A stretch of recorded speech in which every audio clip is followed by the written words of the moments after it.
Recientemente, un MOU ha quedado firmado entre STC Group, este Shipping Transport College Rotterdam, Universidad de Aruba y Gobierno de Aruba.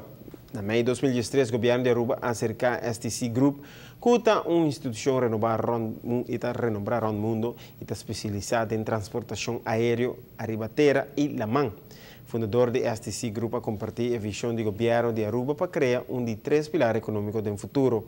A tomar passo ligeiramente acercando ao Ministro de Enseñanza e uma possibilidade para não unicamente assistir com a construção de havens, mas também para o aspecto de treinamento de personal. Está de suma importância para oferecer educação adequada e especializada em área aqui para estudantes internacional, mas também local.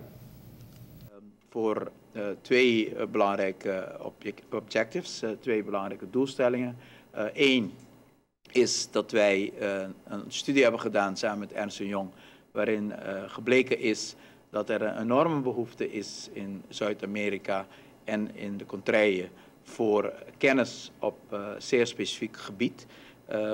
Met name kennis op het gebied van duurzame energie, duurzame mijnbouw, duurzame landbouw, maar ook kennis op het gebied van scheepvaart, van de bouw en de operatie van zee- en luchthavens, waarin de scheepvaartschool van Rotterdam een heel bijzondere positie heeft.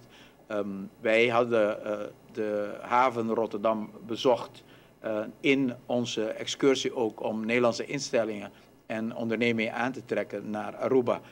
Om een vestiging te openen op Aruba met het oog op de Zuid-Amerikaanse markt. Mercado potencial de transportação de Latinoamérica, maneira Colômbia e Brasil, não mostra introdução na haven de Rotterdam, nem no Schiphol, para o simples hecho que ambos estão líderes da área de transportação. Com acordo aqui entre STC Group e a Universidade, por atrair não unicamente estudantes no local, mas também internacional na nossa isla. Está de admirar isso aqui, já que o projeto aqui, Aruba lobira hub, pero de área de educação. Voor ons geldt het eigenlijk voor dat er eigenlijk twee zaken lopen. De ene kant is de coöperatie met de Universiteit van Aruba. Deze kan vrij snel een start, wat ook gebeurt in april. Waar we dus een groep van studenten hier al mogen ontvangen in samenwerking met de universiteit. En aan de andere kant kijken we ook naar aanzien van uw visie om een derde pilaar, economische pilaar te creëren voor Aruba als land, voor de toekomst op lange termijn, om daar ook invulling aan te geven.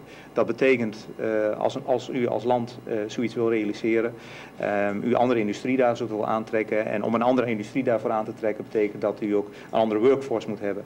Nou, daar willen wij graag invulling aan geven en samen ook met het ministerie van Onderwijs en EPI gaan kijken hoe we dat kunnen gaan creëren door middel van bijvoorbeeld logistieke opleidingen te gaan starten gezamenlijk in en op Aruba.